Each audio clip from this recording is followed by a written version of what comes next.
Assalamualaikum warahmatullahi wabarakatuh. Perkenalkan, nama saya Muhammad Fazil Romansyah dengan NBI 152300202 dan teman saya Denny Budiarto dengan NBI 11521000203 di mata kuliah Cyber Komunikasi kelas C dengan membahas berita yang sedang akhir-akhir ini viral di media sosial, khususnya di TikTok, yang dibawakan oleh bocah umur 16 tahun melakukan flexing dan penipuan. Seperti apa kasusnya? Kita akan bahas berikut ini. Febrian adalah nama asli dari bocah tersebut. Ia kerap menipu dan dengan menggunakan nama samaran seperti Kazama, Boy Pablo, Bian, dan juga mungkin masih banyak lainnya nama-nama yang dia samarkan. Oke. Kasus ini bermulai viral setelah aksinya melakukan penipuan dengan berminat membeli sebuah mobil Porsche. Namun setelah janjian untuk melakukan transaksi, si Kazama ini hanya test drive dan juga membuat konten saja. Nah, seolah-olah dia adalah pemilik mobil tersebut.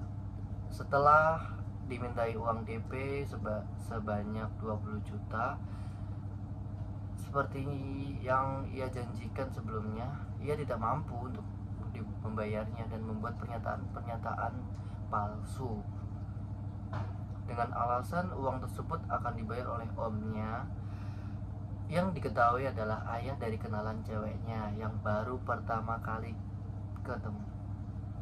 Ternyata pas nyampe di depan rumah tersebut, si Kazama malah hanya memamerkan mobil Porsche ke kenalan ceweknya, dan juga sontak hal ini memicu kemarahan si pemilik mobil yang ingin memperjualbelikan kepada Kazama ini.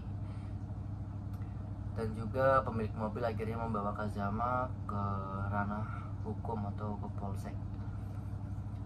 Setelah kasus ini mencuat dan viral di media sosial, banyak orang-orang yang menjadi korban si Kazama mulai bersuara. Ternyata ia juga kerap melakukan penipuan terhadap orang-orang di sekitar dengan berbagai macam alibi dan skenario yang ia mainkan untuk mendapatkan uang dari si korban, mulai dari ratusan hingga puluhan juta.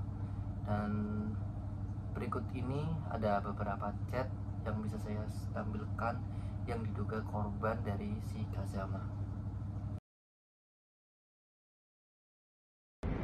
Kazama berhasil mengelabui para korbannya dengan berpura-pura menjadi orang kaya.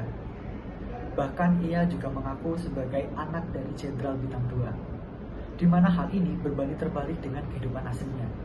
Diketahui Kazama sendiri bukan berasal dari keluarga yang berada. Kehidupannya sederhana, dan segala kekayaan dan kemewahan yang selama ini ia pamerkan di sosial media bukan berasal dari barang-barang milik pribadinya.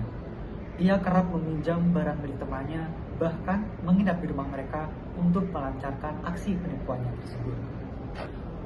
Dengan adanya kasus ini dapat kita ketahui bahwa media sosial dapat menjadi tempat di mana kita mengekspresikan diri dan membangun citra diri sesuai dengan apa yang kita inginkan, seperti yang dilakukan oleh Kazama. Ia membranding dirinya di sosial media seolah-olah berasal dari keluarga yang berada, anak orang kaya, kehidupannya dipenuhi dengan barang-barang mewah. Namun faktanya tidak demikian. Hal ini tentu sangat disayangkan. Konten-konten flexing yang beredar di sosial media juga dapat mempengaruhi persepsi masyarakat terhadap kesuksesan dan kekayaan, mendorong perilaku konsumtif dan tidak realistis apabila terus mengkonsumsi konten seperti ini. Untuk itu, kita sebagai pengguna sosial media harus lebih bijak dalam menggunakan media sosial. Tidak mudah terpengaruh dengan branding yang diciptakan oleh seseorang, serta membentengi diri kita dari hal-hal yang bersifat negatif.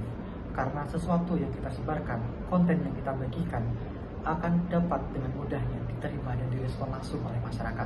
Apabila hal tersebut bersifat negatif, tentu dapat merugikan diri kita sendiri maupun orang lain.